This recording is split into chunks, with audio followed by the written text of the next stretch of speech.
Hello everyone, অনেক দিন পর দিবর্ণা ভাইবসে একটা বড় ব্লগ নিয়ে এসেছি। আগের ব্লগে তোমাদের সাথে শেয়ার করেছিলাম বাড়িতে কালী পুজো আছে, তার প্রিপারেশনস চলছে। তো সকাল থেকে তো ভীষণ ব্যস্ততার মধ্যে ছিলাম, তাই জন্য এক ফোঁটাও কিছু শ্যুট করতে পারিনি। তো বিকেলের দিকে স্নান করে নিয়েছি, আর আমাদের ঠাকুর রং চলছে, লাস্ট মিনিটে ঠাকুরের প্রিপারেশনস চলছে, আর একটু হলে ঠাকুর পুরোপুরি রেডি হয়ে যাবে। আর মাকে তো আমি ভিডিও কল করে দেখাচ্ছিলাম ঠাকুরটা, মা এবারের পুজোয় আসতে পারেনি। তো এই যে দেখতে দেখতে আমাদের ঠাকুর রেডি, প্রায় রেডি, জাস্ট চুল লাগালে আর কিছু লাস্ট টাচ দিলেই হয়ে যাবে। আর এদিকে তো মন্দির ধোয়া মোছা হয়ে গেছে, আর এখানে আমার যা হচ্ছে আলপনা দিয়ে দিচ্ছিল। জানো তো আমি আলপনা দিতে একদম পারি না, মানে আমার দ্বারা হয় না আলপনা দেওয়া, মানে কেমন একটা হয়ে যায়, ঠিক মনের মতো হয় না। মানে 10টা লোক এসে দেখবে সেরকম আলপনা আমি দিতে পারি না। বাড়িতে টুকটাক পুজোর জন্য নিজে থেকে দিয়ে নিই, সেটা আলাদা বিষয়, কিন্তু এই যে একটা মন্দিরের পুজো, বড় করে পুজো হবে, 10টা লোক আসবে, সেই জায়গায় আলপনা দিতে গিয়ে তো আমার আগেই হাত কাঁপে, মানে আমার সেই কনফিডেন্সটাই নেই। তো যাই হোক, এই দায়িত্বটা ওই জন্য দিদিকে দিয়ে দিয়েছি। আর এদিকে যেহেতু সন্ধে হয়ে যাচ্ছিলো, আর এবারের পুজোটা একটু সন্ধেই বসবে, তো তাই জন্য মেয়েকে তো রেডি করে দিচ্ছিল, বোন এসেছিল, বোন রেডি করে দিচ্ছিল মেয়েকে ওর পুজোতে পরার জন্য। আমি পাতলা জামাটা নিয়েছি, যেহেতু প্রতিবারই পুজোতে ভীষণ গরম পড়ে, আরও যেহেতু ছুটোছুটিই করে, তাই জন্য ওর জন্য এরকম পাতলা একটা সুতির ফ্রকই বেছে নিয়েছি। আর আমি নিয়েছিলাম এই শাড়িটা ভীষণ পছন্দ হয়েছে আমার, আর ব্লাউজটা ঘটি হাতা বানিয়েছিলাম।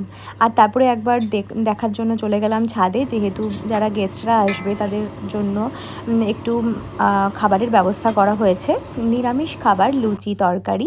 মেনুতে কী আছে পরে দেখাচ্ছি। তো আমি চলে এলাম, সময় একটু হাতে ছিল, তাড়াতাড়ি করে রেডি হতে। পুজো বাড়িতে নিজের মতন করে একটু রেডি না হলে ভালো লাগে বলো? বছরে একদিনই তো পুজো আসে বাড়িতে, যতই কাজে ব্যস্ত থাকি না কেন। আমি মনে করি কাজের ফাঁকে নিজেকেও একটু সাজিয়ে নেওয়াটা মন ভালো রাখার জন্য সব থেকে বেশি জরুরি।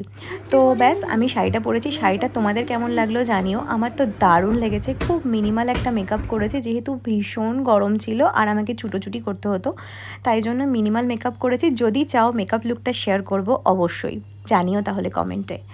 আর এই দেখো, ফাইনালি আমাদের ঠাকুর একদম রেডি। সবাই মিলে ঠাকুরকে থানে উঠাচ্ছিল সন্ধেবেলায়। যেহেতু আমাদের ঠাকুরটা যেদিন পুজো সেদিনই রং করা হয়, সেদিনই উঠানো হয়, তো এইভাবেই হয়ে এসেছে, এভাবেই হয়। তো সবাই মিলে ধরে ঠাকুরকে থানে উঠিয়ে দিচ্ছিল। আর কথা বলতে বলতে দেখো আমিও রেডি হয়ে গেছি। এই হচ্ছে আমার লুক। চুল বাঁধার আর কিছু টাইম পাইনি হাতে, মানে ভীষণ তাড়াহুড়ায় জাস্ট 10 মিনিটসের মধ্যে শাড়ি পরে রেডি হয়েছি। আর শাড়িটা কিন্তু আমি আজকে 8 পৌরো করে পরেছিলাম। তারপরেই চলে এসেছি একদম তাড়াহুড়ো করে মন্দিরে।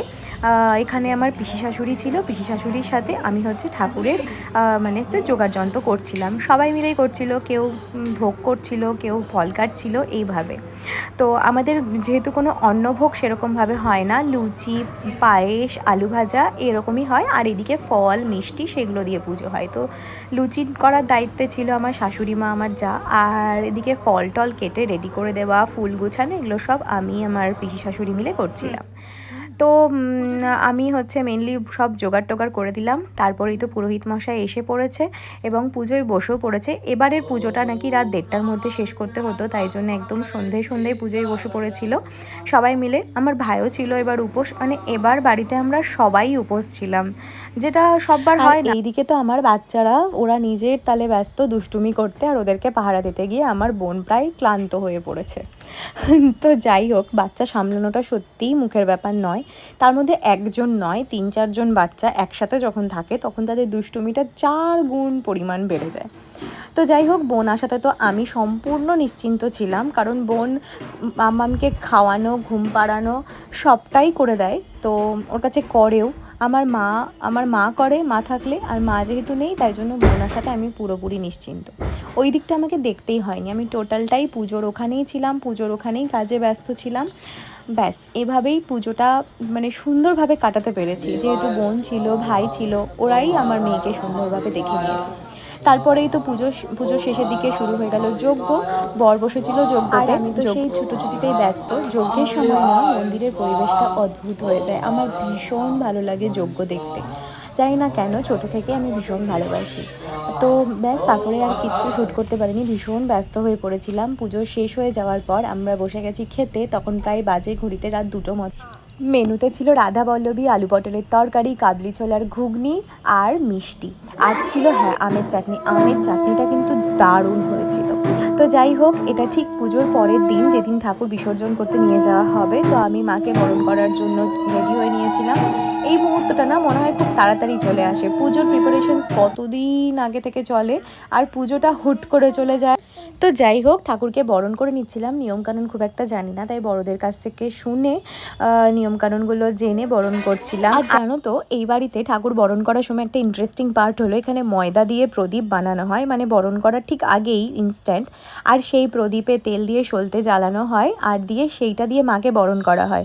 আমি জানো আমাদের ওইদিকে মালদাতে কোনোদিন ওই জিনিসটা দেখিনি, এখানে এসে প্রথম দেখেছি। এই দেখো সেই প্রদীপ দিয়ে মাকে দেখিয়ে সেই প্রদীপ মায়ের উপর দিয়ে ফেলে দিতে হয়।